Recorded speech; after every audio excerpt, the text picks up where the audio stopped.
پاکستان تحریک انصاف کے چیئرمین اور سابق وزیر اعظم عمران خان کی عدلیہ اور پولیس کو مبینہ دھمکیوں کے مقدمے میں مدت ضمانت ختم ہو گئی، جس کے بعد وہ آج 1 ستمبر کو اسلام آباد میں انسداد دہشت گردی کی عدالت میں پیش ہوں گے۔ انسداد دہشت گردی عدالت نے 25 اگست کو عمران خان کی 1 ہفتے کی عبوری ضمانت منظور کرتے ہوئے پولیس کو انہیں 1 ستمبر تک گرفتار نہ کرنے کا حکم دیا تھا۔ چیئرمین تحریک انصاف کی پیشی کے موقع پر انسداد دہشت گردی کی عدالت اور ارد گرد کے علاقے میں سیکیورٹی کے سخت انتظامات کیے گئے ہیں۔ پولیس اور قانون نافذ کرنے والے اداروں کے اہلکاروں کی بڑی تعداد عدالت کی عمارت کے باہر تعینات ہے۔ تمام راستے ٹریفک کے لیے رستے بند کر دیے گئے، جبکہ غیر متعلقہ افراد کو بھی عدالت کی عمارت کی طرف جانے کی اجازت نہیں دی جا رہی۔ عمران خان نے گزشتہ پیشی پر عدالت آنے سے قبل ہی عبوری ضمانت کی درخواست دائر کر دی تھی۔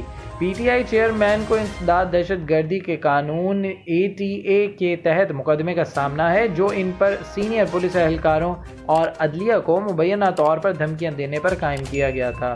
سابق وزیر اعظم نے مذکورہ ریلی بغاوت کے مقدمے میں گرفتار اپنے چیف آف سٹاف شہباز گل پر مبینہ پولیس تشدد کے خلاف احتجاج کے لیے منعقد کی تھی۔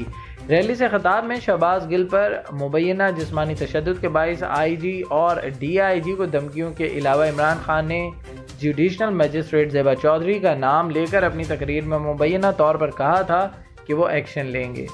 گزشتہ سماعت کے دوران عمران خان کے وکلاء بابر امان اور علی بخاری نے موقف اختیار کیا گیا تھا کہ پولیس نے انتظامی کارروائی کے تحت انسداد دہشت گردی کا مقدمہ بنایا، لہٰذا عدالت سے درخواست گزار ہیں کہ ضمانت قبل از گرفتاری کی استدعا منظور کرے۔ ضمانت کی درخواست پر انسداد دہشت گردی عدالت کے جج راجہ جواد عباسی نے سماعت کی تھی۔ بابر اعوان نے اپنے دلائل میں کہا تھا کہ استغاثہ کے مطابق 3 افراد کو دھمکیاں دی گئی، جن میں IG اسلام آباد پولیس، DIG اور مجسٹریٹ زیبا چودھری شامل تھے۔